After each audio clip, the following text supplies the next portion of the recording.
SLTA YouTube channel में आपका स्वागत है। बच्चों, अब मैं आपको कुछ वीडियो क्लिप्स दिखाऊंगी। ध्यान से देखिए।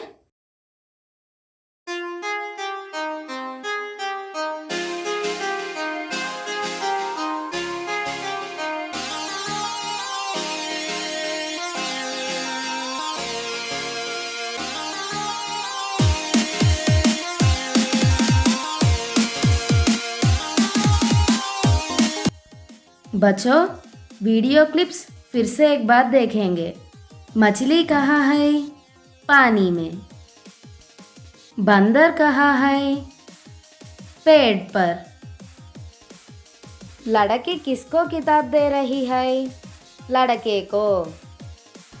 ఇక్కడ మే పర్ కో నామవాచకం లేదా సర్వనామానికి క్రియతో ఉన్న సంబంధాన్ని తెలియజేస్తున్నాయి. ఇటువంటి వాటిని कारक चिह्नाలు అని అంటాము.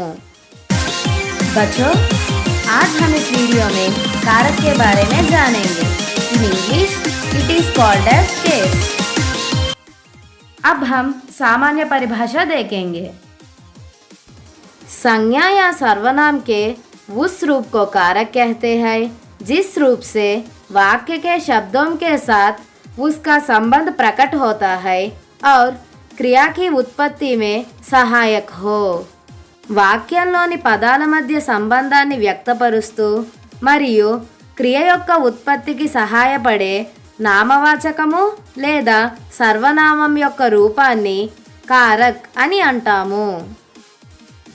उदाहरण देखेंगे. रत्ना ने चंदना को स्कूल में डंडे से मारा.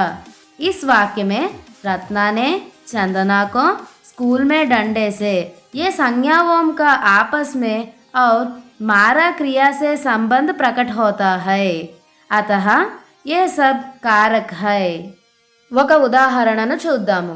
రత్న చందనాని స్కూల్లో కర్రతో కొట్టింది. ఈ వాక్యంలో రత్న, చందనాని, స్కూల్లో కర్రతో అనే నామవాచకాలు కొట్టడం అనే క్రియతో సంబంధాన్ని వ్యక్తపరుస్తున్నాయి. వీటినే కారక్ అని అంటాము. ఇప్పుడు మనం విభక్తి అంటే ఏమిటో తెలుసుకుందాం. कारक को सूचित या प्रकट करने के लिए संज्ञा या सर्वनाम के साथ कुछ चिन्हों को प्रयोग किया जाता है. उन्हें विभक्ति कहते हैं.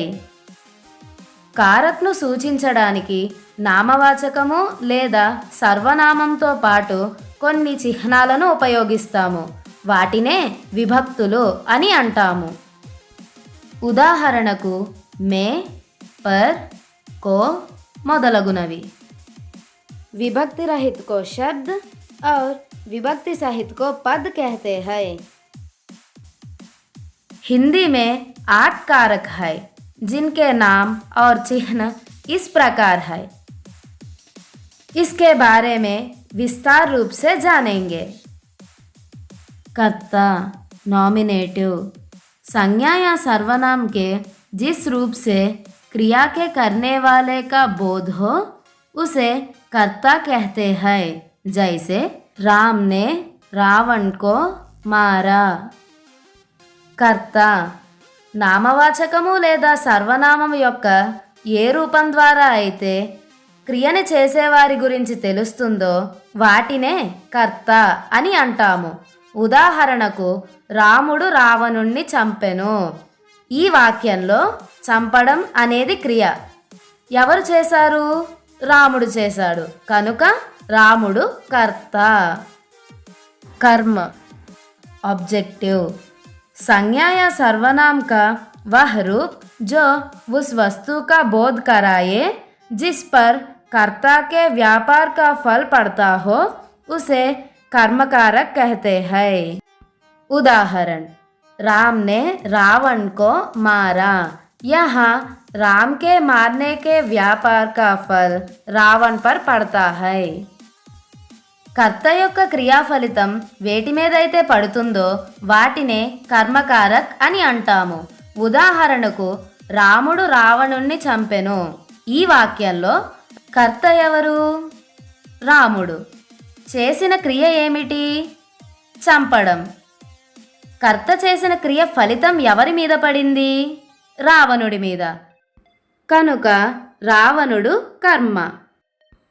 करण संज्ञा का वह रूप जिसने क्रिया के साधन का बोध हो उसे करण कारक कहते हैं। जैसे राम ने रावण को तीर से मारा, यहाँ रावण के मारने का साधन तीर है, अतः तीर करण कारक है।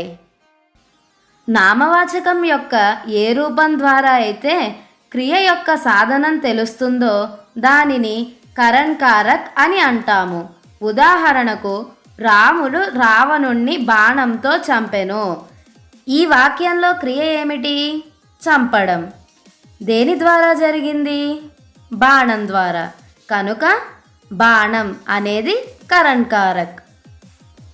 संप्रदान डेटिव जिसके लिए क्रिया की जाती है उसका बोध कराने वाले संज्ञा या सर्वनाम के रूप को संप्रदान कारक कहते हैं। जैसे माताजी बच्चों के लिए मिठाई बना रही है।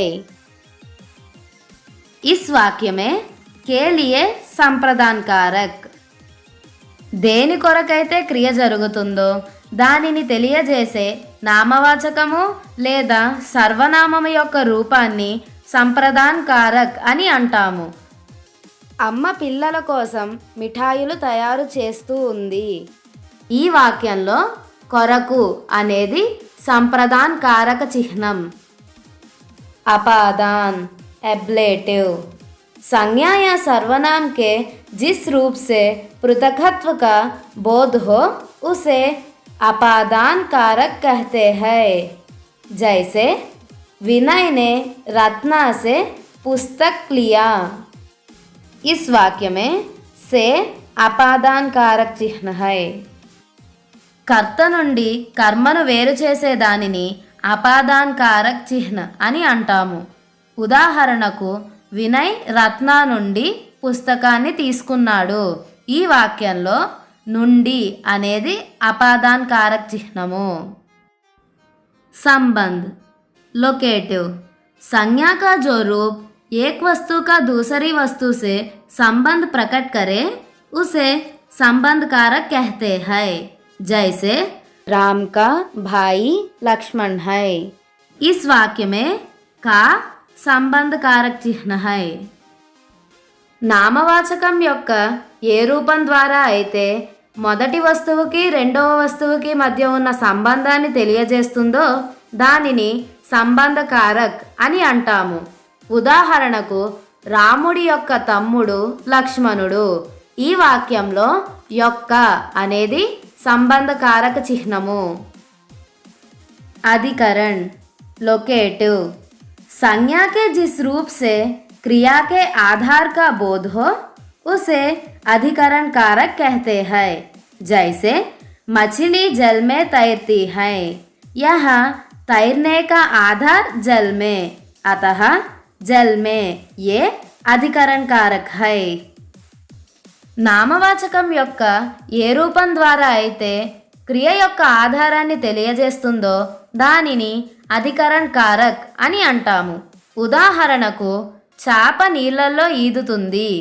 ఈ వాక్యంలో క్రియ ఏమిటి? ఈదడం. దేని మీద ఆధారపడి ఉంది? నీళ్ళల్లో. కనుక లో అనేది అధికరణ్ కారక్ చిహ్నము. संबोधन वोकेटिव संज्ञा का जो रूप चेतावनी अथवा किसी को पुकारने का सूचक हो उसे संबोधन कारक कहते हैं. जैसे प्रभो हमें विद्वान बनाओ. इस वाक्य में प्रभु को संबोधित किया गया है, अतः यह प्रभो संबोधन कारक है. నామవాచకం యొక్క ఏ రూపం ద్వారా అయితే హెచ్చరికను లేదా సంబోధనను తెలియజేస్తామో దానిని సంబోధన కారక్ అని అంటాము. ఉదాహరణకు ప్రభు మమ్మల్ని విద్వాంసులను కావించు. ఈ వాక్యంలో ప్రభువుని సంబోధించాము. కనుక ప్రభు అనేది సంబోధన్ కారక్ విద్యార్థులారా, కారక్లోని రకాలను ఉదాహరణలతో సహా నేర్చుకున్నాం కదా. ఇప్పుడు कारक వల్ల జరిగే మార్పులను చూద్దాం.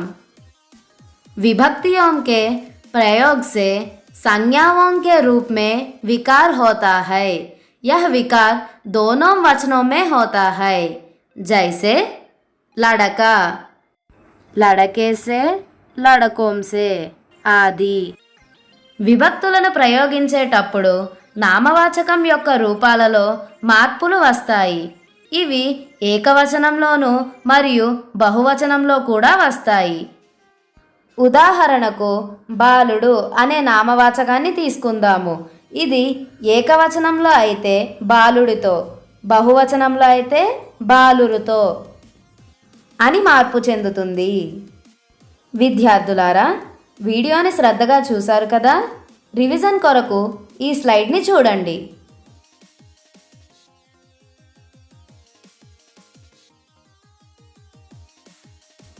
आज का सवाल, चित्र को देखिए, चित्र के संबंधित कारक चिन्ह पहचानिए. जवाब कमेंट बॉक्स में पोस्ट कीजिए. सही उत्तर को पिन किया जाएगा. All the best. डिस्क्रिप्शन में ऑनलाइन टेस्ट लिंक दिया गया है, क्लिक कीजिए, प्रैक्टिस कीजिए.